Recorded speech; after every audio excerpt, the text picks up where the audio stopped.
My brother-in-law demanded a DNA test while my husband lay in a coma. He wanted to prove my son wasn't his nephew so he could inherit everything. The results confirmed more than just paternity. My husband Joel was driving home from work on a Tuesday evening when a truck ran a red light and hit him on the driver's side. He was in surgery for 9 hours. The doctors said he had severe brain trauma and they could not predict when or if he would wake up. They told me to prepare for the possibility that he might never come back. I sat by his bed every single day for 3 weeks. I held his hand and talked to him about our son Maddie, who was 8 years old.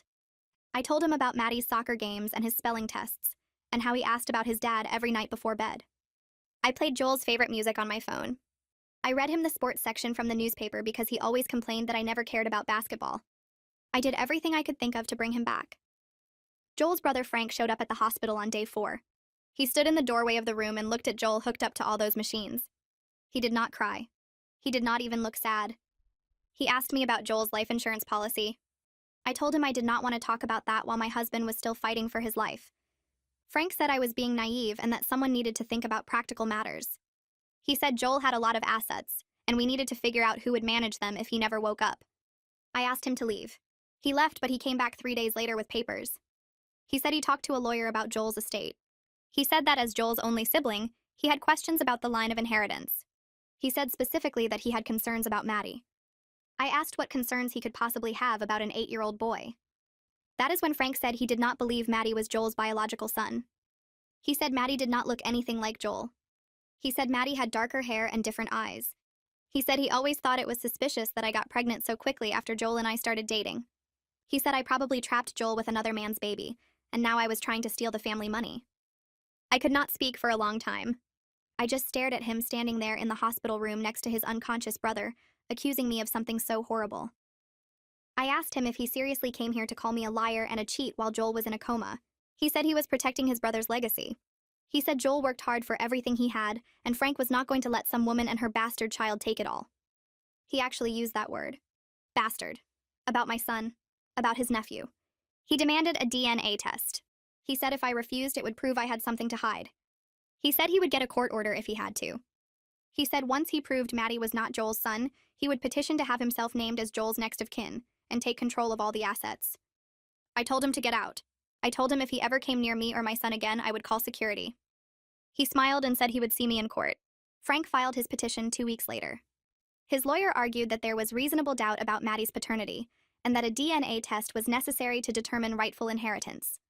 My lawyer said it was ridiculous, but the judge agreed to hear the case because Frank presented it as a matter of protecting Joel's estate from potential misrepresentation. I was furious. I was exhausted. I was spending every day at the hospital and every night worrying about my husband, and now I had to deal with this greedy vulture trying to steal my son's future. But I agreed to the DNA test. I agreed because I had nothing to hide. I agreed because I wanted to see the look on Frank's face when he realized how wrong he was. I agreed because I wanted this to be over so I could focus on my husband. The test was done at a certified lab. They swabbed Maddie's cheek and took a sample from Joel at the hospital. Frank insisted on being present for everything. He watched the whole process with this smug look like he had already won. The results came back in 2 weeks. We met at the lawyer's office to review them together. Frank sat across the table from me with his arms crossed, looking confident. His lawyer opened the envelope and read the results out loud. The DNA test confirmed with 97% certainty that Joel was Maddie's biological father. Frank's face went pale. He grabbed the paper and read it himself 3 times. He said there must be a mistake. He said the lab must have mixed up the samples. His lawyer told him the results were definitive and there was no grounds for appeal. I could have stopped there. I could have taken my victory and walked away. But my lawyer had done some additional research while preparing for the case. He discovered that Frank had been named in Joel's original will from before we got married. Joel left his brother 40% of his estate back then, but Joel updated his will after Maddie was born. The new will left everything to me and Maddie. Frank got nothing. Frank did not know about the updated will. He thought he was still getting 40% even if Maddie was proven to be Joel's son. He thought he would at least walk away with something. My lawyer handed him a copy of the current will. Frank read it and his hands started shaking. He stood up so fast his chair scraped loud against the floor and he grabbed his briefcase without saying anything. I watched him walk to the door and stop with his hand on the handle. He turned back and opened his mouth like he wanted to say something, but then just shook his head and left. The door closed behind him with a soft click that felt louder than it should have. Gregory collected all the papers from the table and put them back in the folder. He looked at me with this calm expression that made me feel like maybe things would actually be okay. He told me Frank had no way to fight this now. The DNA results were clear, and the will was legal, and there was nothing Frank could do about any of it. He said I should go back to focusing on my husband and my son, and let him handle anything else Frank tried to pull. I thanked him and walked out to my car feeling like I should be happy, but mostly just feeling tired. The drive back to the hospital took 20 minutes, and I spent the whole time thinking about Frank's face when he read that will. Part of me felt bad for him even though he deserved every bit of what happened. He looked so shocked and small sitting there realizing he had nothing. But then I remembered him calling Maddie a bastard, and that feeling went away fast. I parked in the hospital garage and took the elevator up to Joel's floor. The hallway smelled like cleaning products and that weird hospital smell that gets in your nose and stays there. I pushed open the door to Joel's room and saw him lying there exactly like I left him that morning. The machines were still beeping. The ventilator was still breathing for him. Nothing had changed. I sat down in the chair next to his bed and took his hand. His skin felt warm, but his hand just lay there in mine without moving. I told him about what happened at the lawyer's office. I told him Frank knew the truth now and that he couldn't take anything from us. I told him our family was safe and he didn't need to worry about anything except getting better. I sat there holding his hand and watching his chest move up and down with the machine, and the victory from earlier felt like it didn't matter at all because Joel was still gone. I got home around 8 that night and found Maddie sitting at the kitchen table doing homework. My mom had stayed with him during the day like she did most days now. She gave me a hug and asked how things went, and I just said it was handled. She left after that, and it was just me and Maddie. He finished his math problems and put his pencil down and looked at me with those serious eyes that looked so much like Joel's. He asked why Uncle Frank hadn't come to visit Dad at the hospital. I felt my stomach tighten because I knew this question was coming, but I still didn't know how to answer it. I sat down next to him and tried to figure out what to say. I told him Uncle Frank made some bad choices lately. I said he said some mean things and acted in ways that weren't okay. I told him Uncle Frank wouldn't be coming around for a while because of those choices. Maddie nodded slow like he was trying to understand something bigger than what I was saying. He asked if Uncle Frank was mad at us. I said no. Uncle Frank was dealing with his own problems, and sometimes adults make mistakes when they're scared or upset. Maddie looked down at his homework, and I could see him thinking hard about something. He said okay in this quiet voice, and I realized he had been worried about more than just his dad. He had been carrying all this other stuff too and trying to figure it out on his own. I pulled him close and hugged him and told him everything was going to be okay, even though I wasn't completely sure that was true. 3 days later, I was sitting in Joel's room reading the newspaper out loud, when Dr. Cook came in looking different from usual. She had this expression that was almost excited but trying to stay professional. She checked Joel's chart and then looked at me and said his brain swelling had gone down a lot. She said the scans from that morning showed real improvement. She said they wanted to try reducing his sedation to see if he would respond. My heart started beating so hard I could feel it in my throat. I asked what that meant, and she said it meant there was a chance he might wake up. She said they couldn't promise anything, but the signs were good, and they were cautiously optimistic. I felt dizzy and had to sit down even though I was already sitting. Dr. Cook kept talking about the process and what to expect, but I could barely hear her over the sound of blood rushing in my ears. After she left, I grabbed my phone and called Mariana. She answered on the second ring, and I told her what the doctor said.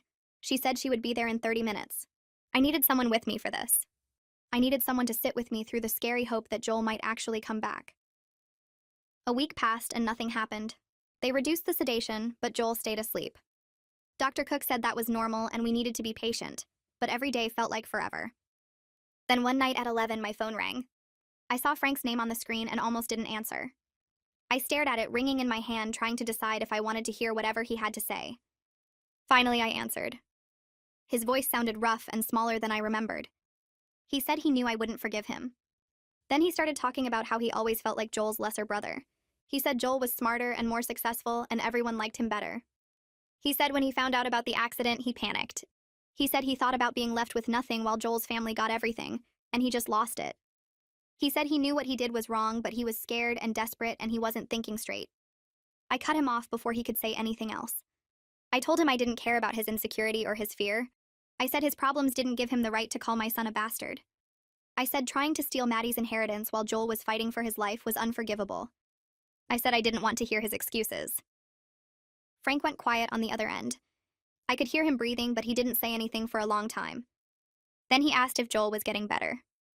His voice sounded different when he asked, like he actually cared about the answer. I realized he didn't know anything about Joel's condition. Nobody had been updating him since word got around about what he tried to do. The whole family had cut him off.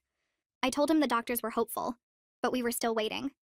I told him Joel's brain swelling had gone down, and they were trying to bring him out of the coma. Frank made this sound like he was crying, or trying not to cry. He said he was sorry. He said it again and again, like saying it enough times would make it true. I told him sorry didn't fix anything, and hung up. 2 weeks later, the hospital social worker asked to meet with me. Her name was Olivia, and she had kind eyes, but her job was to talk about money. We sat in a small office down the hall from Joel's room, and she showed me papers with numbers on them. She said even with Joel's insurance, the costs were adding up fast. She said the ICU care and all the treatments and the rehabilitation he would need later would cost between $30,000 and $40,000 out of pocket. I looked at the numbers and felt sick. It was so much money. Olivia saw my face and put her hand on mine. She said Joel's estate could cover these costs. She said that was exactly what estates were for. Then I remembered that was exactly what Frank had tried to stop me from accessing. If Frank had won his case, I wouldn't have been able to use Joel's money for his own medical care. I would have been drowning in debt while Frank took everything. Olivia kept talking about payment plans and financial assistance, but I was thinking about how close we came to losing everything. 2 weeks after they reduced the sedation, I walked into Joel's room for my morning visit like I did every day. Dr. Cook was already there checking his monitors. I sat down in my usual chair and watched her work. Then Joel's eyes moved. I thought I imagined it at first, but then they moved again. They opened just a little bit and moved toward the light Dr. Cook was holding. She noticed right away and started doing tests. She shined the light in his eyes and they tracked it. She asked him to squeeze her hand and his fingers moved. It was weak, but it was movement. I started crying immediately. I couldn't help it. Tears just poured down my face while Dr. Cook kept testing him and talking to him. She asked him to squeeze my hand, and I felt his fingers press against mine. It was the smallest pressure, but it was there. It was real. He was coming back. I brought Maddie to the hospital the next day to see his dad awake for the first time. We walked down the hallway together, and I told him Dad was awake but still very weak. I told him Dad might not be able to talk yet and he might look different, but he was getting better. Maddie nodded, but when we got to the doorway, he stopped. He just stood there looking at Joel in the bed with his eyes open. Then Maddie started crying. He backed away from the door and wouldn't go in. I tried to get him to come closer, but he shook his head and kept crying. We went home and he wouldn't talk about it. That night, he finally broke down. He climbed into my lap, even though he was getting too big for that, and sobbed into my shirt. He told me about nightmares where his dad died. He said he had them almost every night. He said he was scared to be happy about Dad waking up because what if something bad happened again? He said losing hope the first time hurt so much, and he didn't want to hurt like that again. I held him and let him cry and told him it was okay to be scared. I told him hoping was scary, but we had to do it anyway. The next week, Mariana called me and said she organized something. She said she talked to the other parents from Maddie's school and they wanted to help. She set up a meal train so people could bring us dinner. I told her she didn't need to do that, but she said it was already done. That same week, Joel's mother Lily called and said she was driving up to stay with us. She lived 8 hours away, but she said family needed to be together right now. I tried to tell her we were managing, but she wouldn't hear it. She showed up 2 days later with suitcases and groceries. She took one look at me and said I looked terrible. She said I had lost too much weight and I looked like I hadn't slept in weeks. She said accepting help wasn't weakness. She said I had been holding everything together by myself for too long and now it was time to let other people carry some of the weight. I wanted to argue, but I was too tired. I let her take over the cooking and the cleaning and managing the house. I let Mariana and the other parents bring us food. I let myself accept that I couldn't do everything alone anymore. Joel's recovery continued slowly over the next 3 weeks. He could sit up without help now. He could feed himself with his right hand, though his left still trembled when he tried to use it. The speech therapist worked with him every afternoon on forming words more clearly. Some days were better than others. Some days he got frustrated when his mouth wouldn't cooperate with what his brain wanted to say. I stayed with him through all of it. Maddie came to visit twice a week now instead of hiding at home. He still wouldn't get too close to the bed, but at least he came into the room. He would stand near the door and tell Joel about school or soccer practice. Joel would smile and nod even when talking exhausted him. It was 3 weeks after Joel first opened his eyes when I walked into the hospital waiting area and saw Frank sitting in one of the plastic chairs near the entrance. I stopped walking. My whole body went rigid. Frank looked up and saw me. He stood slowly. He looked terrible. His face was thinner than I remembered. His clothes hung loose on his frame like he had lost weight. There were dark circles under his eyes. He looked older somehow. More tired. I walked toward him ready to call security if he said one wrong thing. He held up both hands like he was surrendering. He told me he had been in therapy. He said he needed to understand why he did what he did. He said his therapist helped him see how jealousy poisoned him into sabotaging his relationship with his only brother. He said he wanted to apologize to Joel directly. I stared at him trying to figure out if this was real or another manipulation. I asked him why I should believe anything he said after what he did. He said he didn't expect me to believe him. He said he just wanted a chance to tell Joel he was sorry. I thought about it for a long time, standing there in the waiting area with people walking past us. Part of me wanted to tell him to leave and never come back. Part of me wondered if Joel needed to hear this. I told Frank he could see Joel for 15 minutes with me present the entire time. I said if Joel wanted him to leave, then he would leave immediately without any argument. Frank nodded and agreed. We walked down the hallway together in silence. I opened the door to Joel's room and stepped inside first. Joel was sitting up in bed watching television with the sound turned low. He looked over when he heard the door. His eyes landed on me first, then moved past me to Frank standing in the doorway. Joel's eyes widened. Recognition flashed across his face. Then his expression changed into something hard. Something cold. I had never seen Joel look at his brother like that before. Frank stepped into the room slowly. He moved like he was approaching something dangerous. He stopped a few feet from the bed. His hands were shaking. He opened his mouth to speak, then closed it again. He tried again, and words came out halting and broken. He said he was sorry. He said he let jealousy turn him into someone unrecognizable. He said when Joel was lying there unconscious, Frank panicked about being left with nothing. He said he knew that wasn't an excuse.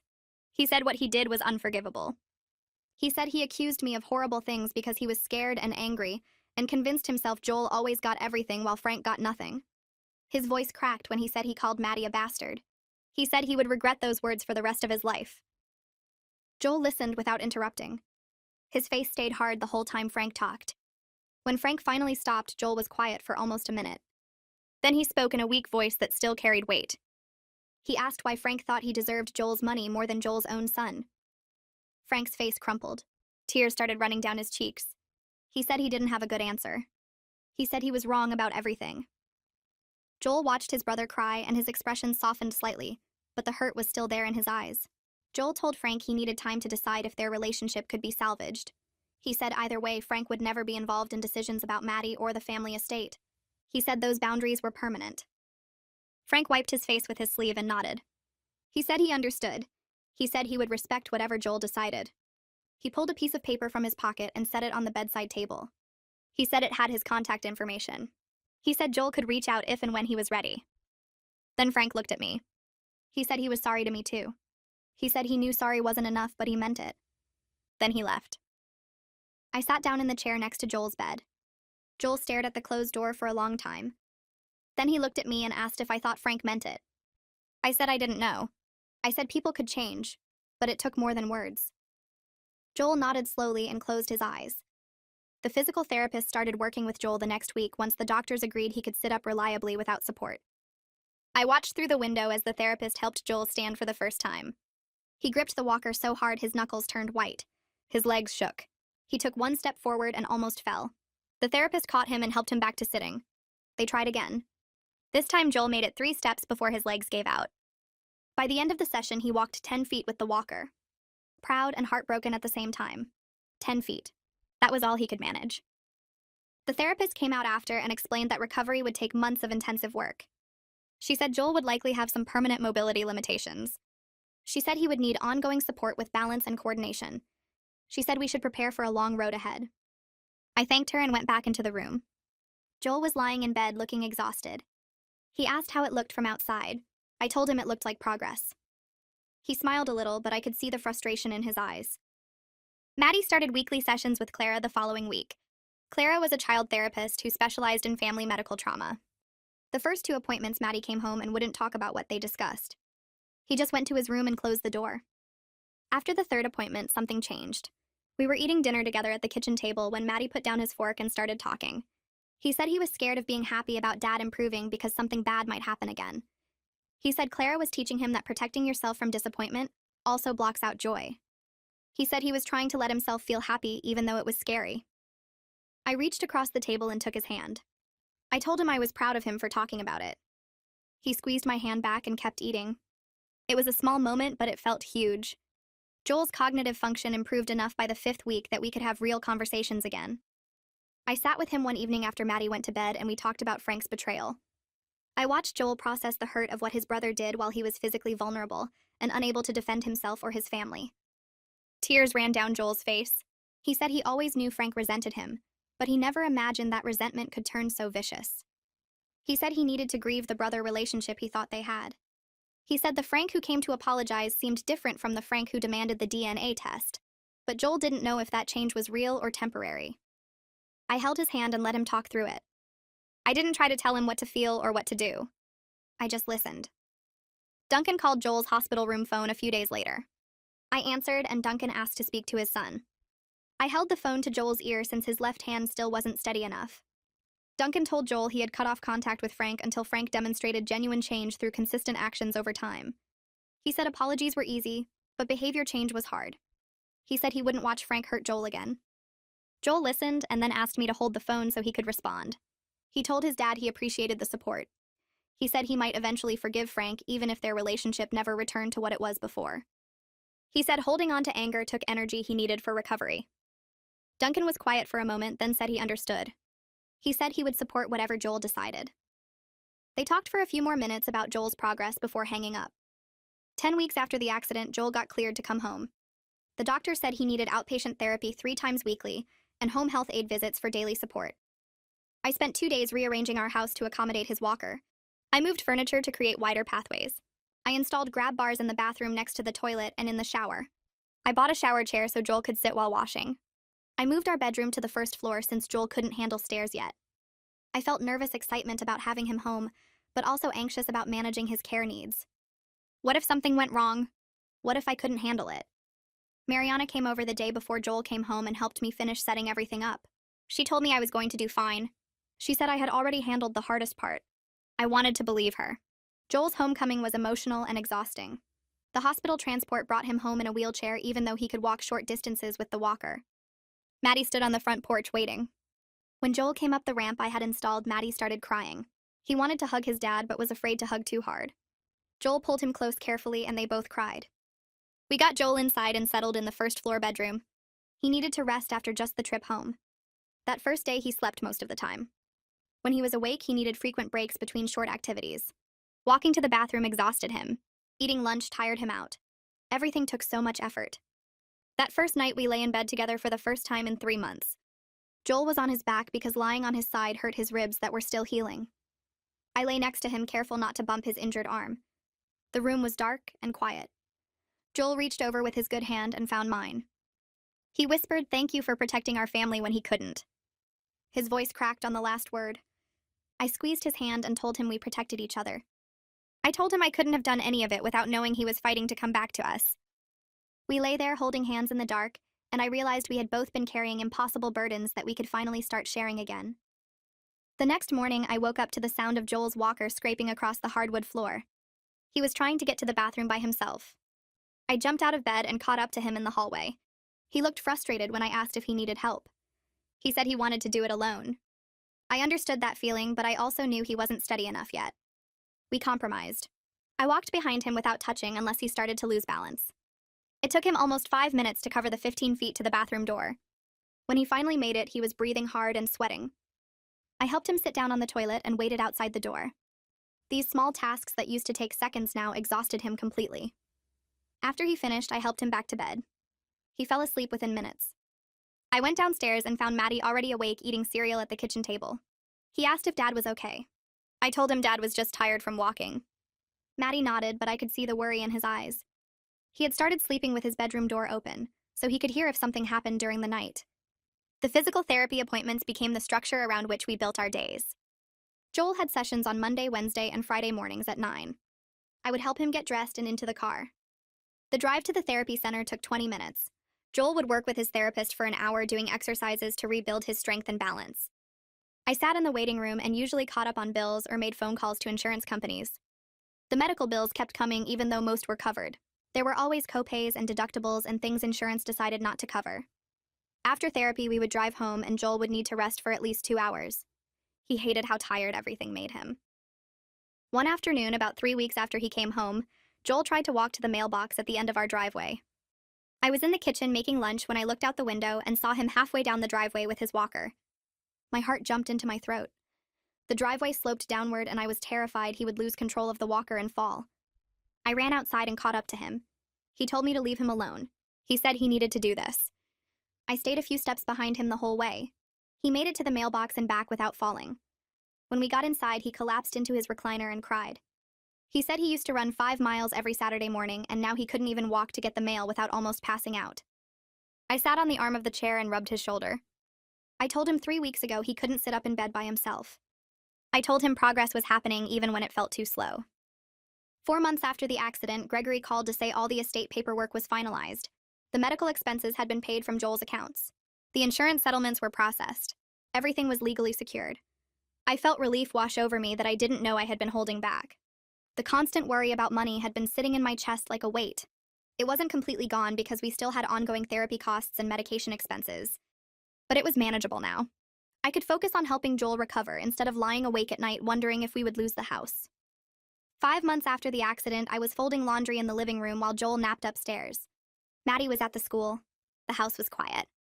I looked around at our life and barely recognized it.